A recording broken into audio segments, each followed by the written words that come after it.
ಆತ್ಮೀಯರೇ, ಕೃತಿ ವಿವೃತಿ ವಾಹಿನಿಗೆ ಸುಸ್ವಾಗತ. ನಾನು ಡಾಕ್ಟರ್ ರಾಮಚಂದ್ರ ಪುರೋಹಿತ್. ಈ ದಿನದ ಅಧ್ಯಾತ್ಮ ವಿರಂಜನೆಯಲ್ಲಿ ಈ ಒಂದು ವಿಚಾರವನ್ನು ನಿಮ್ಮ ಮುಂದೆ ಇಡಲಿಕ್ಕೆ ಬಯಸ್ತೇನೆ. ಇಷ್ಟವಾದರೆ ಲೈಕ್ ಮಾಡಿ, ಶೇರ್ ಮಾಡಿ ಹಾಗೂ ಕಮೆಂಟ್ ಮಾಡಿ. ಒಳ್ಳೆಯ ಕೆಲಸ ಮಾಡುವವ ಅದನ್ನು ಮನಃಪೂರ್ವಕವಾಗಿ ಒಳ್ಳೆಯದು ಅಂತ ತಿಳಿದಿರಬೇಕು. ಅದು ಒಳ್ಳೆಯದು ಅಂತ 4 ಜನರಿಗೆ ವಿಶ್ವಾಸಪೂರ್ವಕವಾಗಿ ಹೇಳ್ತಾ ಇರಬೇಕು ಮತ್ತು ಅದನ್ನು ಚಾಚು ತಪ್ಪದೆ ತನ್ನ ಆಚರಣೆಯಲ್ಲಿ ತರಬೇಕು. ಇದನ್ನೇ ಕಾಯನ ವಾಚ ಮನಸ ಒಂದೇ ರೀತಿಯಾಗಿ ಇರುವುದು ಅಂತ. ಇದನ್ನೇ ಭಾಗವತ ಹೇಳುತ್ತೆ, ಧರ್ಮ ಪ್ರೋಜ್ಜಿತ ಕೈತ ಓತ್ರ ಪರಮಃ.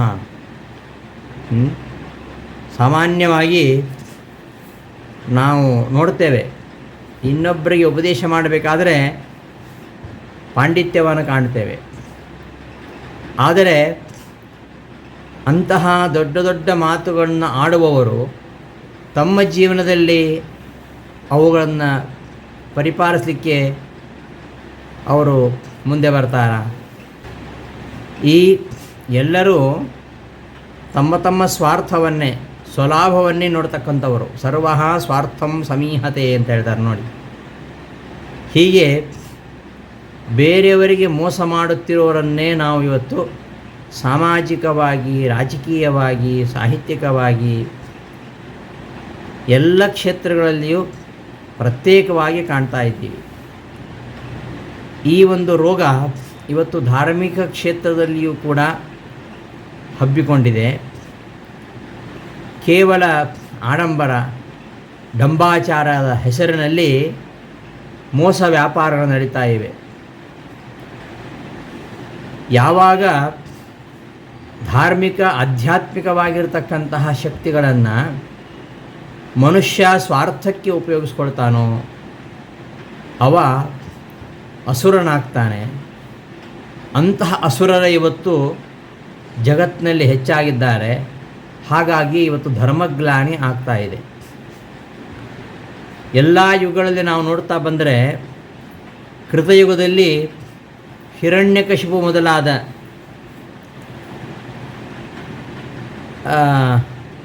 ರಾಜರುಗಳಿದ್ದರು. ಅವರ ವಿದ್ಯೆಯನ್ನು ಕಡಿಮೆ ಇರಲಿಲ್ಲ. ವಿದ್ಯೆ, ತೇಜಸ್ಸು, ತಪಸ್ಸು, ಬಲ ಎಲ್ಲ ಗುಣಗಳಿಂದ ಯುಕ್ತರಾಗಿರತಕ್ಕಂತಹ ಋಷಿಗಳ ಮಕ್ಕಳಾಗಿದ್ದವರು ಇವರೆಲ್ಲ, ಹಿರಣ್ಯಕಶಿಪು ಮೊದಲಾದವರು. ಆದರೆ ಅವರು ಇವುಗಳನ್ನು ಸ್ವಾರ್ಥಕ್ಕೋಸ್ಕರವಾಗಿ ಬಳಸಲಿಕ್ಕೆ ಆರಂಭ ಮಾಡಿದಾಗ ಧರ್ಮದ ಗ್ಲಾನಿಯಾಯಿತು. ಇಡೀ ಲೋಕವೇ ತ್ರಾಹಿ ತ್ರಾಹಿ ಎಂಬುದಾಗಿ ಭಗವಂತನ ಮೊರೆ ಹೋಯಿತು. ಹಾಗಾಗಿ ಪರಮಾತ್ಮ ನರಸಿಂಹನಾಗಿ ಅವತಾರ ಮಾಡಬೇಕಾಯಿತು. ಮುಂದೆ ರಾವಣ, ಕುಂಭಕರ್ಣಾದಿಗಳು ಈ ಯಜ್ಞ, ಯಾಗ, ತಪಸ್ಸುಗಳನ್ನು ಸ್ವಾರ್ಥಕ್ಕಾಗಿ ಬಳಸಿದರು.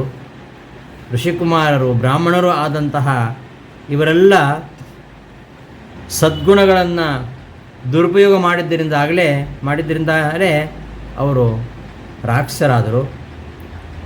ಮುಂದೆ ಹಾಗೆ ದ್ವಾಪರದಲ್ಲಿ ಜರಾಸಂಧ, ಶಿಶುಪಾಲ, ದಂತವಕ್ರ, ಕಂಸ, ದುರ್ಯೋಧನ ಮೊದಲಾದವರೆಲ್ಲ ಮೇಲ್ನೋಟಕ್ಕೆ ಧಾರ್ಮಿಕರಂತೆ ಕಾಣ್ತಾ ಇದ್ದರು.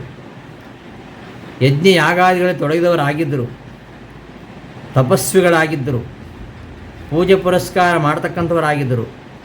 ಆದರೆ ಅವರ ಉದ್ದೇಶ ಕೇವಲ ಸ್ವಾರ್ಥಪೂರಿತವಾಗಿತ್ತು.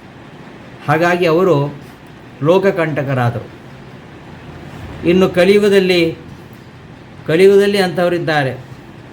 ಚಾರ್ವಾಕ, ಬೌದ್ಧ, ಜೈನ ಈ ದರ್ಶನವಿರತಕ್ಕಂತಹ ಕೆಲವು ಮತಾಚಾರ್ಯರು ಸೈದ್ಧಾಂತಿಕವಾಗಿ ಅವರು ಸಾಧನೆ ಮಾಡೋದು ಬೇರೆ, ಆಚರಣೆಯಲ್ಲಿ ತರೋದು ಬೇರೆ.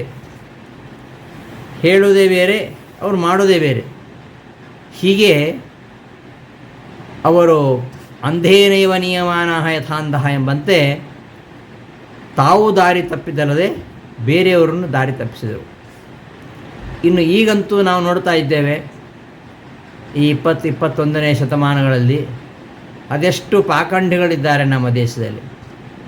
ವಾಮ ಮಾರ್ಗದಿಂದ ಜನರನ್ನು ಆಕರ್ಷಿಸ್ತಾರೆ. ಕೆಲವು ಕೈ ಚಳಕಗಳನ್ನು ಕಲಿತುಕೊಂಡು ಕೆಲವರು ನಾವೇ ಭಗವಂತ ಅಂತ ಹೇಳಿಬಿಡ್ತಾರೆ. ಅವನು ಯಾವನೊಬ್ಬ ಇದ್ದಾನೆ, ನಾನೇ ಭಗವಾನ್ ಅಂತ ಹೇಳ್ತಾನೆ. ನಾವೇ ಜಗತ್ತಿನ ಉದ್ಧಾರ ಮಾಡತಕ್ಕಂಥವ್ರಂತ ಘೋಷಣೆ ಮಾಡ್ತಾ ಪಾಪ ಅಮಾಯಕರಾಗಿರ್ತಕ್ಕಂತಹ ಜನರನ್ನು ಮೋಸಪಡಿಸ್ತಾ ವಿಷಯ ಲಂಪಟರಾಗಿ ಅವರು ಸುಮ್ಮನೆ ಲಂಪಟತನವೇ ಆದರ್ಶ ಅನ್ನೋ ರೀತಿಯಲ್ಲಿ ತಿರುಗಾಡ್ತಾ ಇದ್ದಾರೆ. ಈ ಎಲ್ಲ ರೋಗಗಳ ನಿವಾರಣೆ ಆಗಬೇಕು ಅಂತಾದರೆ ಈ ಆರ್ಜವ, ಇದನ್ನೇ ಇಲ್ಲಿ ಶುಚಿ ಅಂತ ಹೇಳೋದು. ಅಂತರಂಗದಲ್ಲಿಯೂ ಬಹಿರಂಗದಲ್ಲಿಯೂ ಶುಚಿಯಾಗಿರುವಂಥದ್ದು.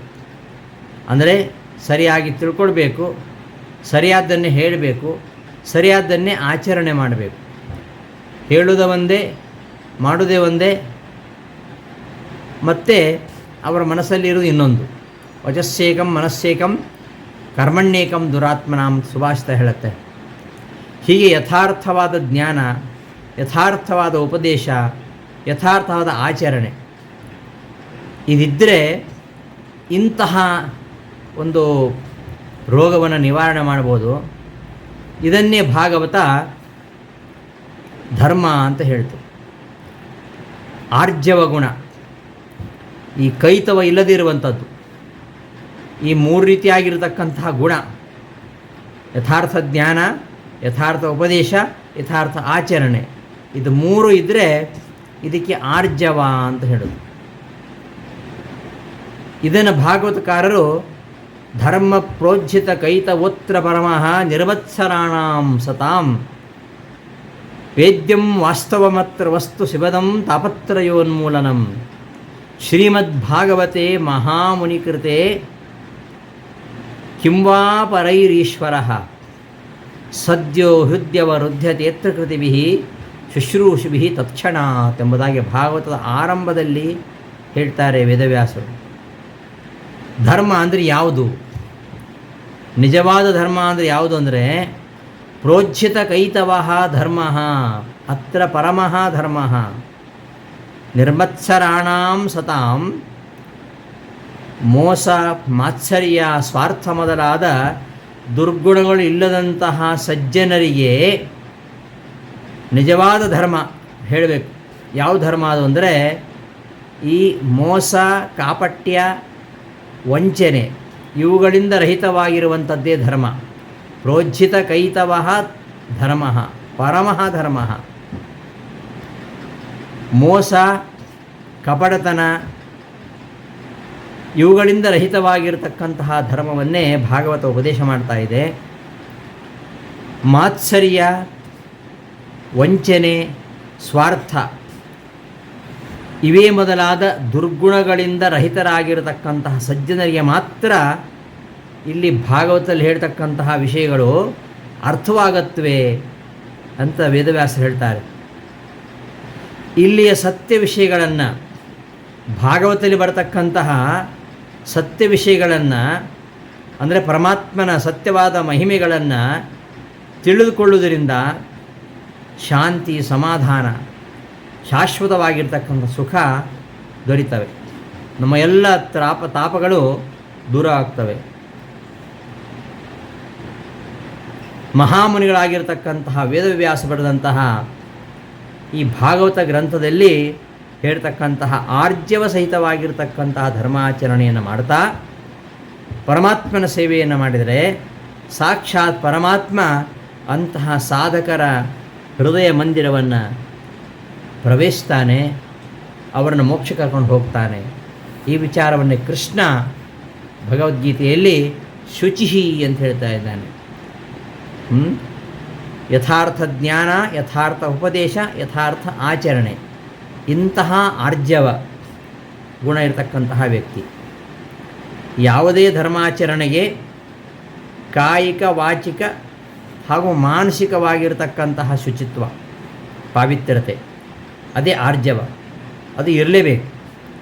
ಆರ್ಜವರಹಿತವಾಗಿರತಕ್ಕಂತಹ ಕೇವಲ ಧರ್ಮಾಚರಣೆ ಅದು ಆಡಂಬರ, ಅದು ವ್ಯರ್ಥ, ಅದು ಪ್ರಯೋಜನ ಇಲ್ಲ.